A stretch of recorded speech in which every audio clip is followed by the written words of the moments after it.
स्वागत है आपका। मैं हूं नेहा विश्वकर्मा। शुरुआत करते हैं बुलेटिन के इस वक्त की बड़ी खबर से। उत्तराखंड में थमा चुनाव प्रचार। बड़ी खबर इस वक्त की बता दें आपको, अंतिम समय में प्रत्याशियों ने झोंकी ताकत। 19 अप्रैल को 5 सीटों पर मतदान। इस वक्त की बड़ी खबर बता दें आपको, 2024 लोकसभा चुनाव को लेकर उत्तराखंड की 5 सीटों पर पहले चरण में मतदान होगा और आज शाम 5 बजे बता दें आपको चुनाव प्रचार थम चुका है, ब्रेक लग चुका है और अंतिम समय में सभी प्रत्याशियों ने अपनी अपनी पूरी ताकत झोंक दी है। बड़ी खबर इस वक्त की बता दें आपको, अंतिम समय में प्रत्याशियों ने झोंकी ताकत। 19 अप्रैल को 5 सीटों पर मतदान। बड़ी खबर उत्तराखंड से बता दें आपको सामने आ रही है।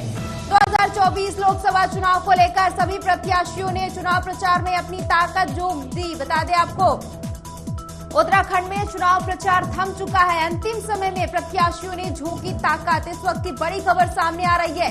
19 अप्रैल को 5 सीटों पर मतदान होगा, जिसके लिए सभी प्रत्याशियों ने पूरी ताकत लगा दी। दमखम के साथ मैदान में उतरे थे सभी प्रत्याशी और बता दें आपको 5 सीटों पर पहले चरण में मतदान होगा, जिसको लेकर लगातार अपने अपने पक्ष में वोट की अपील की जा रही थी। इस बीच अब चुनाव प्रचार थम चुका है।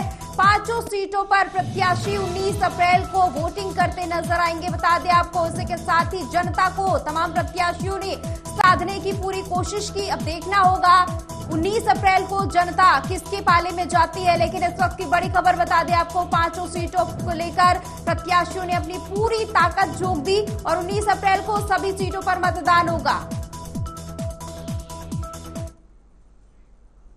वहीं हल्द्वानी पहुंचे कांग्रेस नेता सचिन पायलट ने जनसभा को संबोधित किया और जनता से कांग्रेस के पक्ष में वोट करने की अपील की।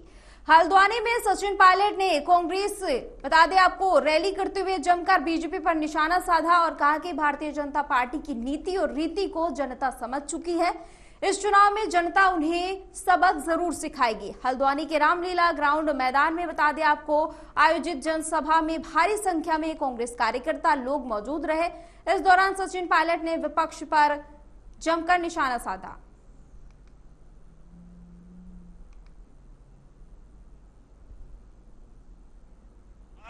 साथियों, अभी 2 घंटे के बाद पहले चरण का प्रचार इस लोकसभा चुनाव का समाप्त होगा।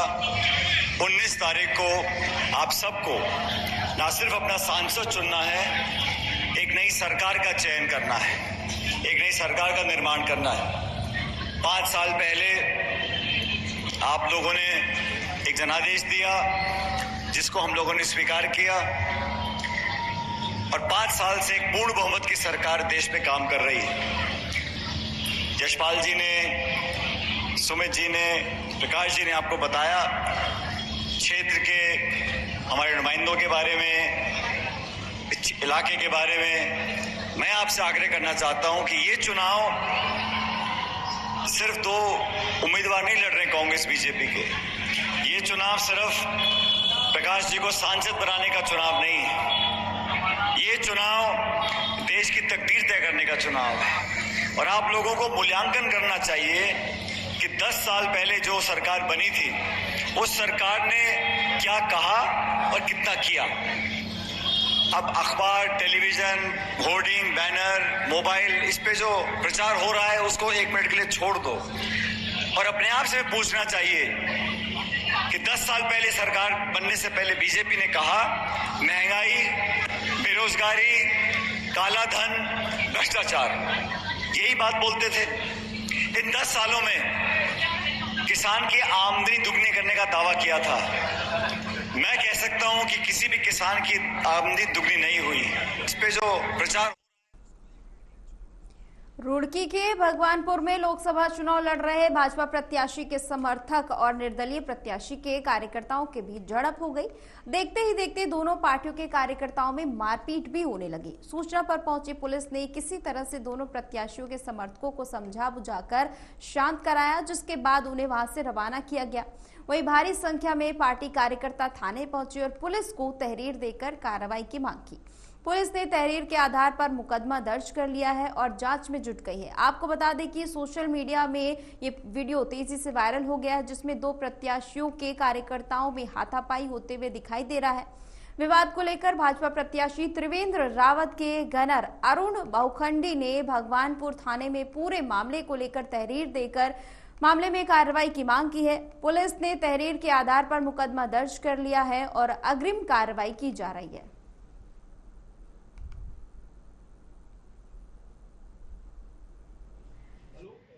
देखिए, गुंडागर्दी की पराकाष्ठा मैं आपको बता देना चाहता हूँ कि माननीय त्रिवेंद्र रावत जी, एक छोटा सा नॉर्मल सा हमारा कार्यक्रम था। 20-25-30 कारों के काफिले के साथ हम कुंजा बहादुरपुर गांव पहुंचे। शहीद राजा विजय सिंह स्मारक पर माल्यार्पण का कार्यक्रम था और उसके बाद उनकी एक पुलिसता में एक कुछ राजपूत समाज के लोगों से एक मीटिंग थी। तो हम लोग वहाँ से तब निकले तो चुड़ियाला में पहुँचे तो वहाँ उमेश कुमार का काफिला आगे हमें मिला। तो हमने अपनी गाड़ियाँ स्लो करके कुछ देर हम रुके कि इनको जाने दो, क्योंकि एक व्यवस्था है ये राजनीति की। चुनाव अगर लड़ रहा है कोई और दूसरा विपक्षी पार्टी को सामने आ जाती है तो दूसरे को पहले ही व्यवस्था में साइड हो जाना चाहिए। ये सोच हमने अपने बड़ों से हमने सिस्टम सीखा है और हमने किया। हम रुके रहे काफ़ी देर वहाँ, फिर उसके बाद हम धीरे धीरे गाड़ी आगे बढ़ी, उनकी भी गाड़ियाँ बढ़ रही थी। अब धीरे धीरे हम चल रहे थे तो त्रिवेंद्र जी का फ़ोन आया कि मेरे कार्यक्रम लेट हो गए हैं, थोड़ा आगे निकलना है, मैं गाड़ियाँ आगे लो।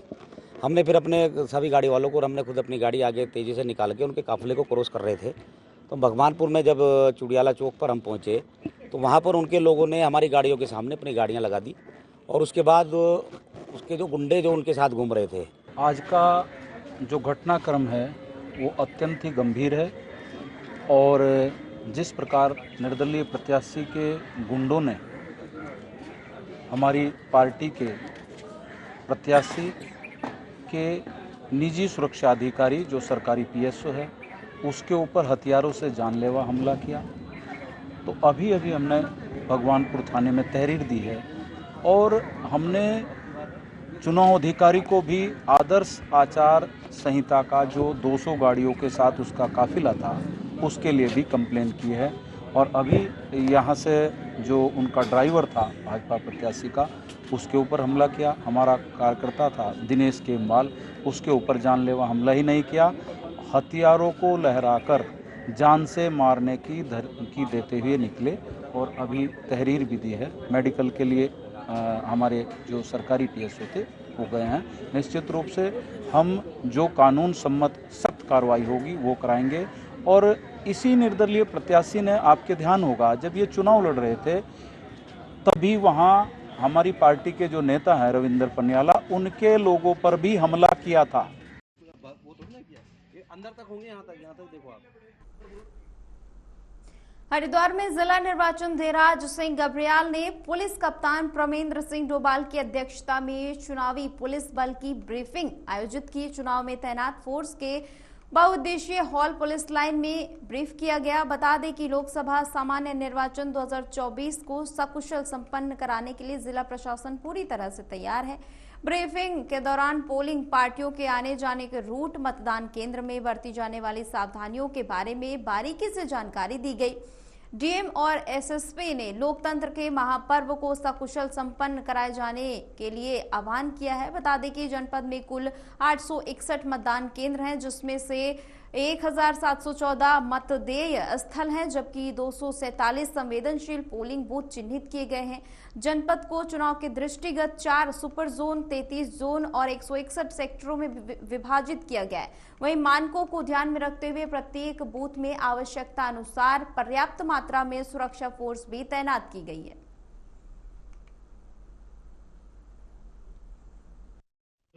आगामी जो हमारा पार्लियामेंट्री इलेक्शन से रिलेटेड हमारी जो फाइनल ब्रीफिंग थी वो आज फोर्स की गई है, जिसमें समस्त हमारा जो फोर्स है उसका जो जोनल और सेक्टर पुलिस ऑफिसर्स थे उनके साथ साथ जो हमारा पोल ड्यूटी में जो फोर्स लगा है, बॉर्डर्स पर जो फोर्स लगा है, जो हमारे अन्य जितनी भी अनुषंगिक जो ड्यूटियाँ लगी हुई हैं उन सभी की एक जनरल ब्रीफिंग की गई थी, जिसमें जो पोलिंग डे जो एक महापर्व है इससे रिलेटेड जितनी भी हमारी ज़रूरतें हैं और जितनी भी हमारी ड्यूटी को परफॉर्म करने के लिए हमारी आवश्यकताएं हैं उसके अनुरूप सभी को ब्रीफ किया गया और आज इनको यहाँ से रवाना किया गया है। कल ये पोलिंग पार्टियों के साथ जाके और सकुशल संपन्न कराएंगे। इसमें देखिए कल हमारे पोलिंग पार्टी सब रवाना होंगी और इन पोलिंग पार्टीज के साथ जो भी सुरक्षा कर्मी हमारे ड्यूटी पे लगे हैं आज उनकी ब्रीफिंग हमारे पुलिस लाइन में थी, क्योंकि चुनाव को देखिए निष्पक्ष रूप से संपादित करने में सबसे बड़ा रोल सुरक्षा कर्मियों का भी है।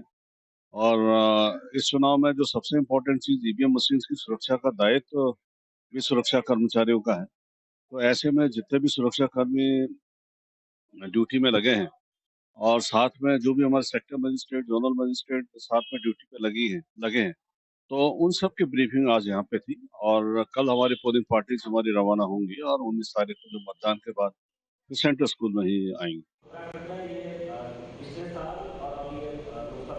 चुनाव आयोग ने अपने विशेष निगरानी और छापा अभियान में नकदी, शराब, ड्रग्स और मुफ्त सामान जब्त करके नया रिकॉर्ड बनाया है। चुनाव प्रचार में धनबल को रोकने के लिए चुनाव आयोग ने विशेष निगरानी और छापा अभियान में उत्तराखंड से 22.5 करोड़ रुपए की नकदी, शराब, ड्रग्स और कीमती धातु जब्त किया है।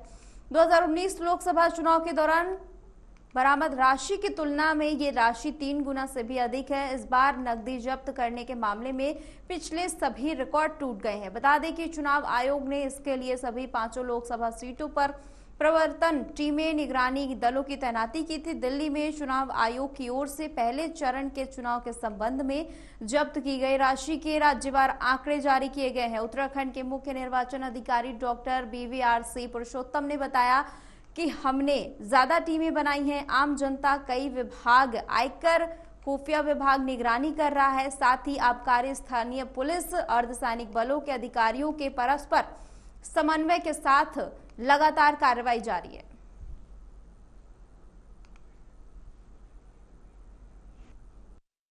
तो इस बार हमने 2019 की चुनाव की तुलना में हमने काफी बड़ी मात्रा में इस बार लिकर कैश की यहाँ पर हमने बरामदगी किया है। लगभग 17 करोड़ रुपए की वैल्यू का अभी तक हमने बरामदगी किया है। अभी 2-3 दिन और बचा है, तो उम्मीद है कि ये मात्रा बढ़ेगी यहाँ पर, क्योंकि लास्ट फेज में हमारी सख्ती भी काफी ज्यादा हो जाती है। हमारे जो फास्ट ट्रैक टीम और वीडियो सर्वेलेंस टीम काफी सख्ती हम करते हैं।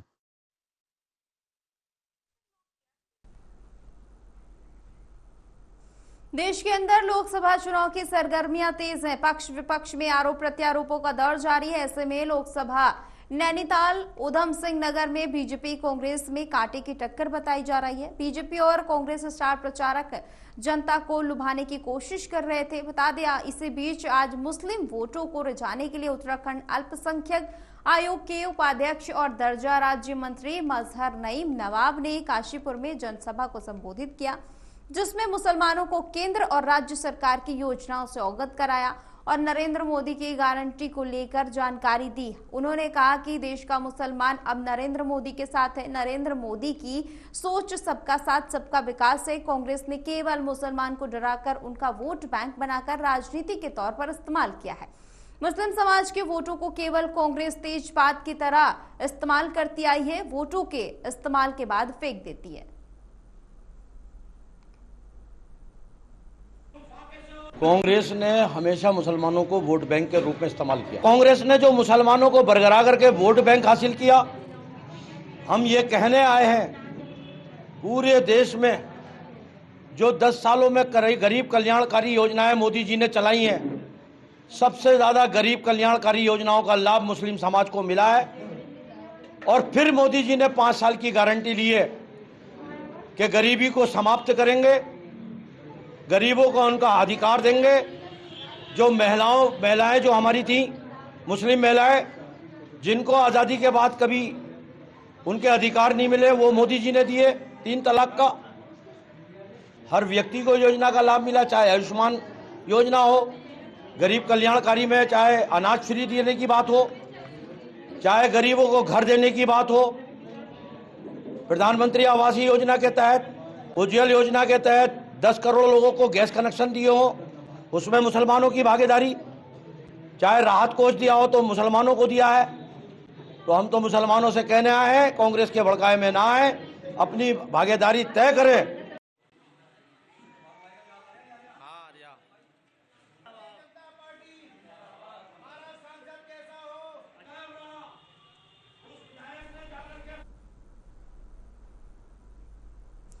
लोकसभा चुनावों के मतदान में मात्र 2 दिन का समय बचा है। ऐसे में आज शाम 5 बजे चुनाव प्रचार थम गया। राजनीतिक पार्टियां चुनाव प्रचार के अंतिम दिन आज डोर टू डोर जाकर अपने प्रत्याशियों के लिए वोट की अपील कर रही थी। कर्णप्रयाग में आज कांग्रेस के प्रदेश महामंत्री हरिकृष्ण भट्ट के साथ कांग्रेस कार्यकर्ताओं ने बाजार के दुकानदारों से मिलकर गणेश गोदियाल के पक्ष में वोट डालने की अपील की।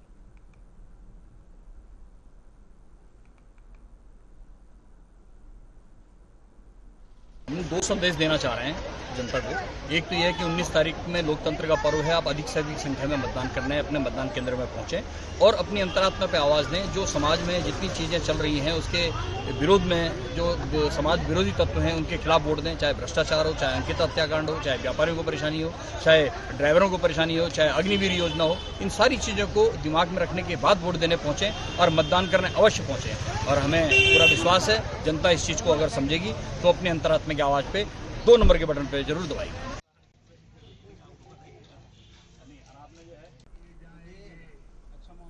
उत्तराखंड लोकसभा चुनाव का काउंटडाउन शुरू हो चुका है। ऐसे में सभी राजनीतिक पार्टियों के नेता जनता के बीच जाकर ऐसी बातें बोल रहे हैं ताकि जनता अपना मन बदले और वो उनकी पार्टी को वोट करे। ऐसा ही मामला जोशीमठ से सामने आया, जहां चुनावी जनसभा के दौरान बीजेपी प्रदेश अध्यक्ष महेंद्र भट्ट बीजेपी प्रत्याशी के लिए जनता से वोट मांग रहे थे, तभी वो भावुक हो गए। वहीं बीजेपी प्रदेश अध्यक्ष महेंद्र भट्ट के इस भावुकता भरे बयान पर कांग्रेस प्रत्याशी गणेश गोदियाल ने चुटकी लेते हुए कहा कि बीजेपी प्रदेश अध्यक्ष महेंद्र भट्ट घड़ियाली आंसू बहा रहे हैं, लेकिन इनकी आंखों से आंसू तब नहीं आए जब जोशीमठ के लोग बेघर हो रहे थे, रो रहे थे। वहीं बीजेपी विधायक विनोद चमोली के महेंद्र भट्ट की भावुकता वाली अपील पर पक्ष रखते हुए कहा कि महेंद्र भट्ट पार्टी के जमीनी नेता हैं, वो पार्टी से बचपन से जुड़े हुए हैं। जिस सभा को संबोधित करते हुए वो भावुक हुए हैं वो उन्हीं का क्षेत्र है, इसलिए वो भावुक होकर अपनी पार्टी के प्रत्याशी को अधिक से अधिक मतों से जिताने की अपील कर रहे हैं।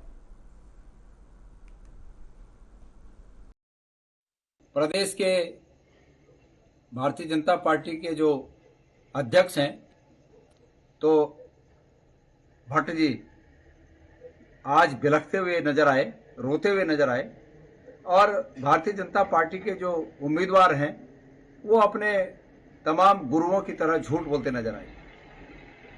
महेंद्र भट्ट जी बिलखते हुए कह रहे हैं कि आप लोगों से हाथ जोड़ के विनती है कि आप जो है उन्हें समर्थन दें, लोग उन्हें समर्थन दें। वास्तव में भारतीय जनता पार्टी की स्थिति गढ़वाल संसदीय क्षेत्र में और उत्तराखंड में ये हो गई है कि भारतीय जनता पार्टी के नेताओं को अब अपने रोने के वजह से लगता है कि वोट मिल जाएंगे। लेकिन भट्ट जी, मैं आपको याद दिला दूं कि आपके ये आंसू जो आज इस रूप में आ रहे हैं कि इस क्षेत्र से, जिस क्षेत्र में आप रोए, उस क्षेत्र के लोग आपके आंसुओं पर वोट दे सकते हैं। तो मैं आपसे कुछ प्रश्न पूछना चाहता हूं।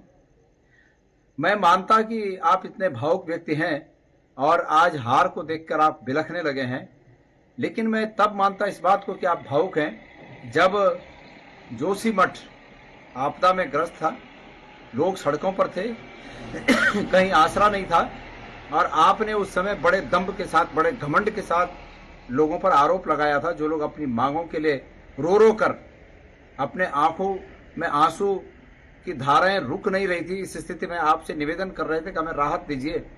उस समय आपने ये कहा कि ये जो मांगे कर रहे हैं ये तो माओवादी हैं। आपको याद दिला दूं मैं। देखिए, महेंद्र भट्ट जी हमारी पार्टी के संगठन के बहुत अच्छे कार्यकर्ता हैं और बालपन से लगातार पार्टी का काम कर रहे हैं। इस पार्टी ने उनको दिया भी काफ़ी कुछ। आज हमारे राज्यसभा के सदस्य भी हैं और अपने क्षेत्र में जो चुनावी सभा कर रहे थे तो निश्चित तौर पर उनके लिए प्रतिष्ठा का विषय भी होना चाहिए और है भी।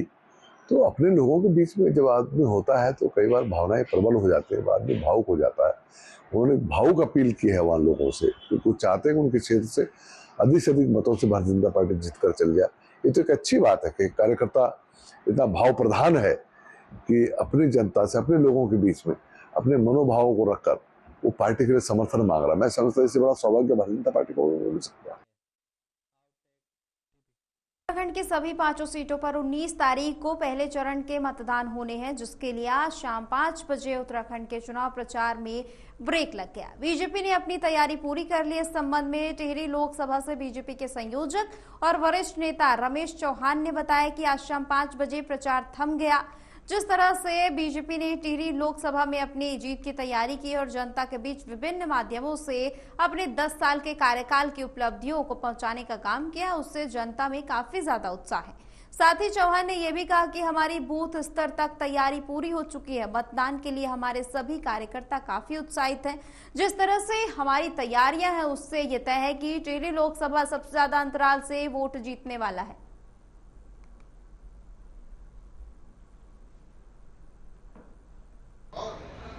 प्रथम चरण के चुनाव का प्रचार आज शाम 5 बजे थम जाएगा। हमारी तैयारियां पूर्ण हो चुकी है। समस्त बूथ स्तर पर हमने अपने कार्यकर्ताओं को तैनात किया है। बूथ स्तर की जो भी तैयारियां हमने पूरी की है और इस लोकसभा के लगभग 2500 बूथों पर 2462 बूथ हैं। उन समस्त मतदान केंद्रों पर हमारा कार्यकर्ता बिल्कुल उत्साह के साथ खड़ा है। तमाम जनसभाओं के माध्यम से चुनाव प्रचार में आपने देखा होगा कार्यकर्ताओं में बहुत उत्साह है। हमारी लोकसभा में प्रधानमंत्री जी का और माननीय योगी जी की सभाएं और राष्ट्रीय अध्यक्ष जी की सभाएं हुई है। लोगों में अपार उत्साह है। निश्चित रूप से हम टिहरी लोकसभा को एक बड़े अंतर के साथ जीतेंगे। फिलहाल इतना ही। देश और दुनिया की तमाम खबरों के लिए देखते रहिए एमवी नेटवर्क। नमस्कार।